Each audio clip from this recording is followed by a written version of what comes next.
What you will see now is not a movie. This is me and my family member in that day. This show is brought to you by IslamicMusicHub.com, Nasheed reviews, prayer maps, and more.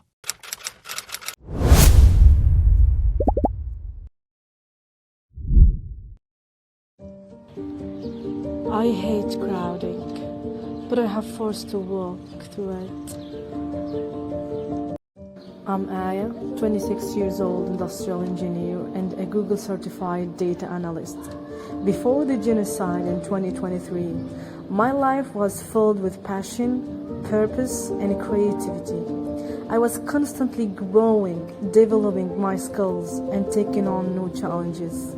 My world revolved around data analysis, art, entrepreneurship, and expressing myself. I cherished every moment, and I'm grateful for all these blessings in my life.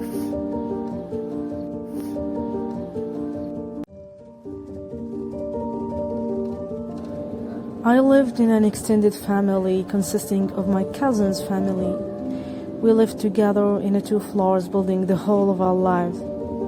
Then, my extended family embarked on a journey to build a new home together.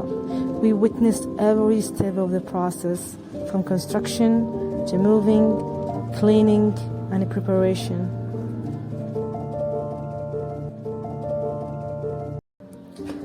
Finally, we celebrated the completion of our beautiful house near the Gaza Blue Coast.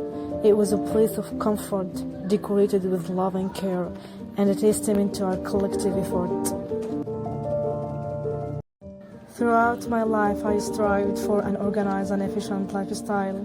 In this month, I reached a peak of 95% optimization in my routines, encompassing mornings, daily tasks, weekly plans, fitness, and skincare.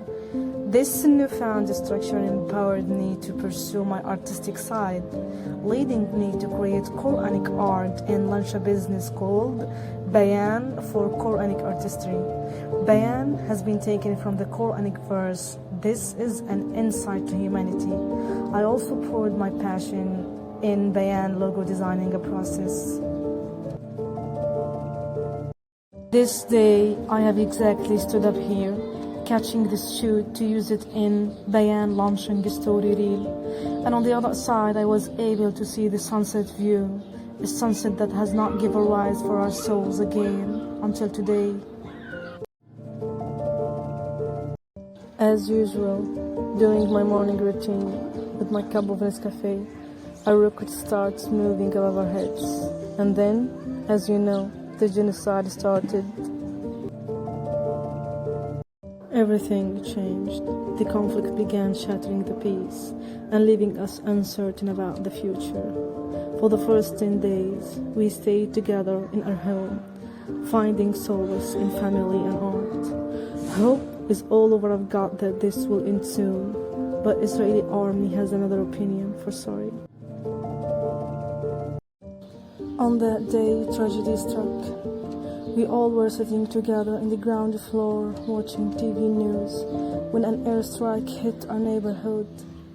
We all 16 persons standing in a tiny area, the corridor, hearing bombardment and say, "No God but Allah." This forced us to flee in the dark, and we lost precious family members that night. Seeking safety, we moved to my sister's home. What you will see now is not a movie. This is me and my family member in that day.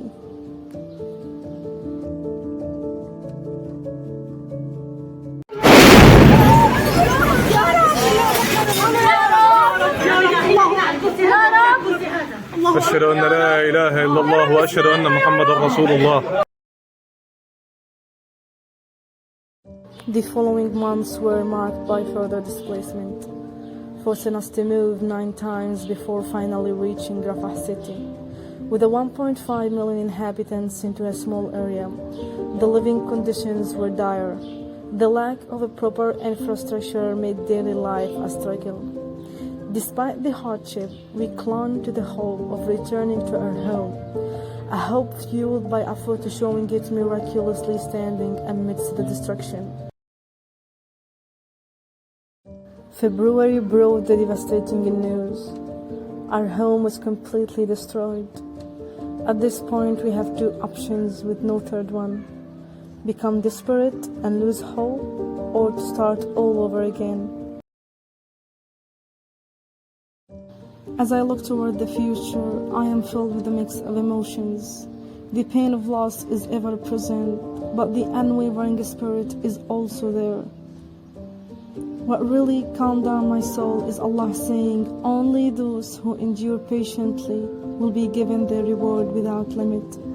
This is why we launched the GoFund campaign, determined to rebuild our lives and find a new beginning. Sharing my story is an act of hope. And now, after you know all the details and know how Ayah's life looked like before and after the genocide, I just need you to share my story to amplify my message. Thank you. Assalamu alaikum. What a video that was. That part where you see her family in the house and the bomb comes, that's really shocking to me, to be able to actually see it in the moment. So I hope a lot of you help Ayah. She's been really good with communication. She's been really excited about this video, asking me when it's going to launch. So hopefully we can all make her happy by donating as much as we can during this month of Ramadan. Let's go through the GoFundMe page. So the page is by Catherine Young, and she puts that, "Hi, I'm Kat, and I traveled to Gaza as part of a mentor project, and that's where I met Ayah, one of the founders, and therefore she's helping her set up this GoFundMe account." And then from Ayah, so it says that, "I'm a 26-year-old industrial engineer from Gaza City. Before October 7th, my life was brimming with joy, enthusiasm, and purpose. I cherished every moment. I played multiple roles, from data analyst to gym lover, and I'm an artist and a master of ceremony.